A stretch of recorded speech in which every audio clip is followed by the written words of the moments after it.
இருக்காங்கல்ல, அவங்க தான் வந்து ஆண்டர்பிரினர். பெரிய பெரிய லெவல்ல பண்ணணும் இல்ல, ஸ்மால் ஸ்கேல் பிசினஸ். என்னன்னா ஆண்டர்பிரினர் அப்படின்னா என்னன்னா it's a process of creating, developing and implementing into their own startup business. அதான் வந்து ஆண்டர்பிரினர்ஸ் அப்படின்னு சொல்றாங்க. சரியா? ஏன் வந்து ஆண்டர்பிரினர்ஷிப் வந்து இம்பார்ட்டன்ட் அப்படிங்கிறோம் அப்படின்னா, அது வந்து ஒரு பிசினஸ் தொடங்கணும்னா யார் யாரெல்லாம் தேவைப்படுறாங்க? நம்ம ஒரு பிசினஸ் வந்து ரன் பண்ணிட்டோம். ஃபார் எக்ஸாம்பிள், ஓகேவா? இப்போ இந்த பென் நம்ம நிறைய டைப்ஸ் ஆஃப் பென் யூஸ் பண்றோம். அப்போ வந்து ஒவ்வொரு கம்பெனி ஒவ்வொரு வாரம் வந்து ப்ரொடியூஸ் பண்றாங்க லெட்ஸ். இப்போ இந்த லெட்ல நம்ம புதுசா டிஃபரெண்டா ஏதாவது இன்னோவேட்டிவா பண்றோம். ஒவ்வொரு டைப் பார்த்தா ஒவ்வொரு மாதிரி இருக்கலாம். சேம் காஸ்ட் 5 rupees தான் வந்து நம்ம வாங்குறோம். சரியா?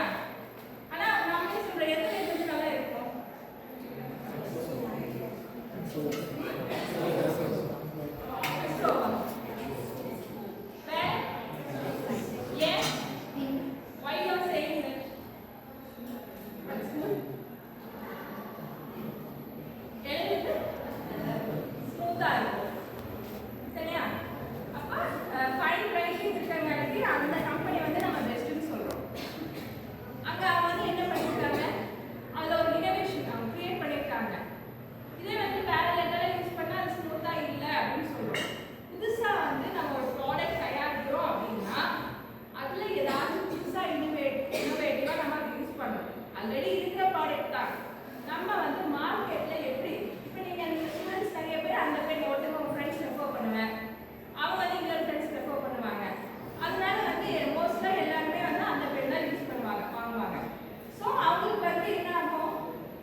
He started